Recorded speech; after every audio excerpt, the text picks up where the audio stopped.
সালাউদ্দিন শিফাত, আমি আপনার কাছে আসি। এই কথাটি কিন্তু আমরা এর আগেও বলেছি যে সরকারের একটি অংশ আসলে চায় না নির্বাচন হোক। এখন আমরা শুনছি যে সরকারের একটি অংশ চায় না যে নির্বাচন ভালো হোক। এটা তো নির্বাচনটা ভালো হওয়া দরকার বলে আমরা মনে করি। আমরা আশা করি যে আপনারাও প্রস্তুতি নিচ্ছেন, আপনারাও তাই মনে করেন।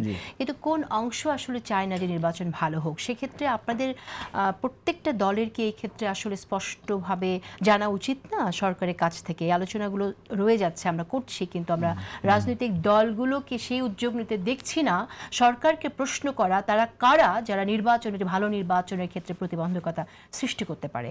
ঠিক কেন? যে আমরাই তো সবসময় প্রশ্ন করি। তো এখন সমস্যা হচ্ছে যে এই উদ্যোগের কথা খালি আমাদের উপর চাপানো হয়, কিন্তু বিএনপি জামাত সহ আরও যারা আছে তাদের উপর এটা চাপানো হয় না। তাদেরকে বলা হয় না যে ভাই আপনারা সরকারকে জিজ্ঞেস করেন। তো সরকারকে সবকিছু আমাদেরই জিজ্ঞেস করতে হয়, এরপর আল্লাহর মতো আবার কিংসবাড়ি টাকাও খাইতে হয়। তো দুইটাই সমান, মানে একদম একটার সাথে একটা ডিসকাউন্ট। ঠিক এই প্রশ্নটা কি করেছেন আপনারা? ঠিক এই প্রশ্ন করেছেন যে সরকারের ভিতরে কারা আসলে নির্বাচন এটা আমরা ভালো করব হতে না চায় কেন? না? আমরা তো শুধু এটা না, আমরা আর অনেকগুলো বিষয় নিয়ে কথা বলছি। আপনি নির্বাচনকে অসহিংস করার জন্য, নির্বাচনকে ত্রাসবিহীন করার জন্য, হুমকি মুক্ত করার জন্য অনেক কিছু করতে হয়।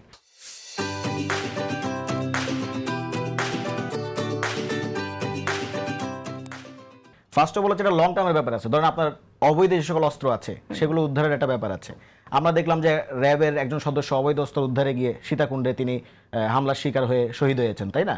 তো এখন ওই ঘটনার প্রেক্ষিতে সরকার একটা রিপোর্ট আসা জরুরি ছিল।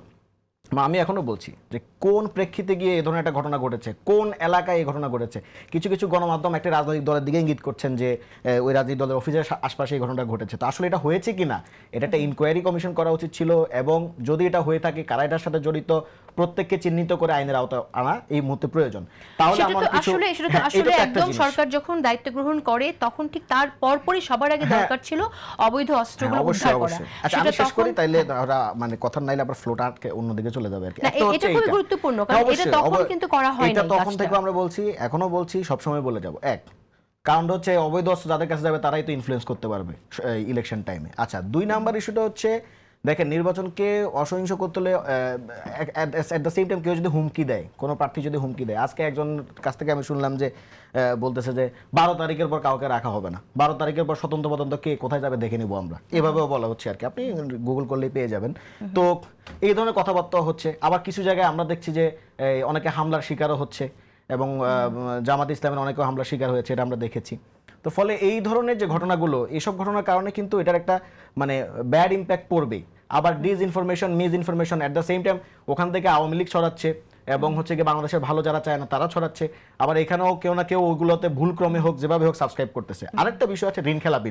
দ্বৈত নাগরিকত্ব নিয়ে তো অনেক আলাপ আলোচনা হয়েছে। তো দ্বৈত নাগরিকত্ব নিয়ে অনেক কথা। একটা হচ্ছে বর্তমান যে সরকারটা সেটা আরপি অনুযায়ী গঠিত হয়নি। তো সুতরাং বর্তমান যে ইলেকশনটা আসছে ওটা যে আরপি অনুযায়ী গঠিত হচ্ছে, মানে অর্থাৎ যারা যারা ক্যান্ডিডেসি আছে এটা তো আরপি অনুযায়ী। ফলে আরপিওতে যেভাবে বলা আছে এইটার সাথে আবার আপনি মানে বর্তমান যে সরকার ওটাকে মিলাইতে পারেন না। এক আর 2 নাম্বার হচ্ছে, দেখেন দ্বৈত নাগরিকত্বের চেয়ে আমার কাছে সবচেয়ে খারাপ ইস্যু যেটা মনে হয় সেটা হচ্ছে ঋণ খেলাপি। আজকে এই মুন্সি সাহেব কুমিল্লা 4 আসনের, তার ছেলে গতকালকে দেখলাম যে কোর্টের প্রাঙ্গণে বিশাল একটা বহর নিয়ে এসে, বাস ভাড়া করে মানুষ নিয়ে এসে বলছে যে সকল প্রকার ষড়যন্ত্রকে মোকাবেলা করে দিতে আমরা এখানে অবস্থান করছি। কোর্টের মধ্যে, কোর্টের দরজায় উনি কোন প্রকারের ষড়যন্ত্র পাইলেন? মানে যেদিন ওই যে রিটের আবেদন হচ্ছে, রিটের আবেদনে কোন ধরনের ষড়যন্ত্র পাইলেন সেই জিনিসটা আমি কিন্তু বুঝতে পারলাম। এবং এই যে কোর্টের সামনে জড়ো করা হলো এতগুলো মানুষকে, এবং তারা যে শুধু ষড়যন্ত্র মোকাবেলা করার জন্য এখানে আসছে, এটাকে কিন্তু আমরা আমাদের so call civil society, mainstream এবং মিডিয়া ব্যক্তিত্বরা এটাই কিন্তু মব বলে প্রচার করলেন না, ঠিক আছে? কিন্তু আমি দেখেন কালকে যদি হাসনাত আব্দুল্লাহ বলে এই সবাই রাজু ভাস্কর্যে যায়, সাথে সাথে দেখছো এনসিপির মব, তো তাহলে আপনি এটা তো একটা পক্ষপাত দুষ্টতা যে আপনি একটা জিনিসকে মব বলেন আর একটা জিনিসকে মব বলেন না।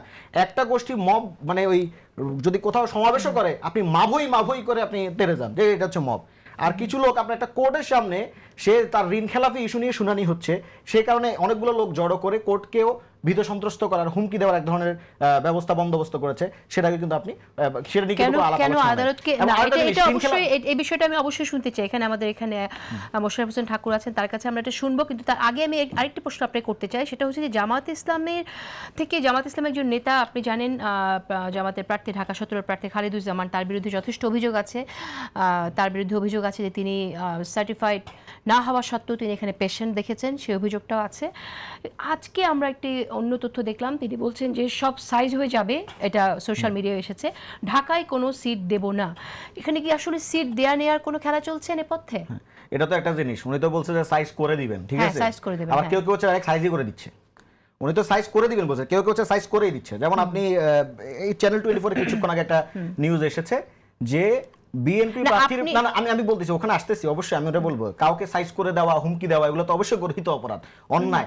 আর তার আল্লাহর কাছে মাফ চাওয়া উচিত, জনগণের কাছে মাফ কিন্তু চাওয়া উচিত। আপনাদেরকে সালাউদ্দিন শিফাত হ্যাঁ, একটা কথা বলে, বলেন। আপনাদের সকল রাজনীতিবিদকে কোনো একটি খারাপ বিষয়ে নেগেটিভ কেন হলো আমরা যদি প্রশ্ন করি, আপনি অন্যরা না, না, কি না, খারাপ কাজ করলো আমি আপনাকে সেই বাস্তব- উদাহরণটা না, আগে আমি নিয়ে আসেন আপনাকে কেন? বাস্তবতা বলতেছি আপা, আমি আপনাকে বাস্তবতা বলতেছি। আমি তো বললাম উনি যে হুমকি দিয়েছেন, হুমকিটার জন্য উনাকে অবশ্যই উনার গর্হিত অপরাধ হয়েছে, উনার আল্লাহর কাছে মাফ চাওয়া উচিত, জনগণের কাছে মাফ চাওয়া উচিত। কিন্তু উনার চেয়ে গর্হিত অপরাধ তো ওই ব্যক্তি করেছেন যিনি অলরেডি Okay, তার সাইজ মানে করে দিয়েছেন। আপনাকে- না না, শুনেন না, যিনি অলরেডি সাইজ করে দিয়েছেন, যিনি সাইজ করে একটা ভদ্র মহিলা, তিনি বিএনপি প্রার্থীর প্রচারণায় যান নাই বিধায় পরবর্তী দিন জামাতের প্রার্থীর প্রচারণায় গেছেন বিধায় তাকে মারধর করা হয়েছে, মারপিট করা হয়েছে এবং তার কান হচ্ছে ছিঁড়ে ফেলা হয়েছে, এটা নিউজে এসেছে। তো তাইলে একটা লোক হচ্ছে সাইজ করে দিবে বলছে, হুমকি দিছে, তারটা আমি অবশ্যই অপরাধ মনে করি, ভুল হয়েছে, সে হুমকি দেওয়াটা ঠিক না। না, কিন্তু যে আমরা- সাইজ করে দিয়েছে তাকে নিয়ে আমাদের কথা বলতে হবে। এখন আমাদের সমস্যা হচ্ছে মেইনস্ট্রিম মিডিয়াতে, অবশ্যই বলতে মেইনস্ট্রিম হবে। মিডিয়াতে এগুলো আসে না আপা। আজকে তিতুমিরে দুইটা গ্রুপের সংঘর্ষ হয়েছে, দেখেছেন আপনি, ছাত্রদলের দুই গ্রুপের সংঘর্ষ হয়েছে। এই বিষয়ে তো আমি খুব একটা উচ্চবাচ্য দেখলাম না। আজকে না, না এটা- এনসিবি অফিসে কিছু একটা হইলে আপনি দেখবেন যে মোটামুটি 10-15টা ক্যামেরা দিয়ে ওখানে লাইভ নিশ্চয়ই করা এই শুরু করে বিষয়ে দিয়েছে। কথা হবে, সব সময় সব বিষয়ে একসাথে তোলা যায় না। আজকে না, না, আমাদের আমি যেহেতু just উদাহরণটা দিলাম। নির্বাচন নিয়ে আরো কথা 100টা হচ্ছে, সেই উদাহরণ দিতে জায়গায়- পারবো আপা। না, ঠিক আছে, আপনার প্রতিপক্ষের কোনো ভুল নিয়ে আলোচনা হলেই যে দেশে সবকিছু ভালো হয়ে যাবে এমনটা না। সবারই আসলে না না, ভুল আমরা তো আপনাদের দিকেও আমি তো তাকানো বললাম উচিত, হুমকি দেওয়া আমার তো ঠিক মনে না, হয়। আমি তো বললাম হুমকি দেওয়া তো ঠিক না, Right, এটা তো আমি অ্যাডমিট করলাম। এখন আপনি একজন বিএনপির লোককে আপনি এই বিষয়টা প্রশ্ন করেন, যিনি রিপ্রেজেন্টেটিভরা আছেন তাদেরকে প্রশ্ন করেন, আপনাদের আসছি। ক্যান্ডিডেটরা যা বলছে এটাকে আপনারা ঠিক মনে করেন কি?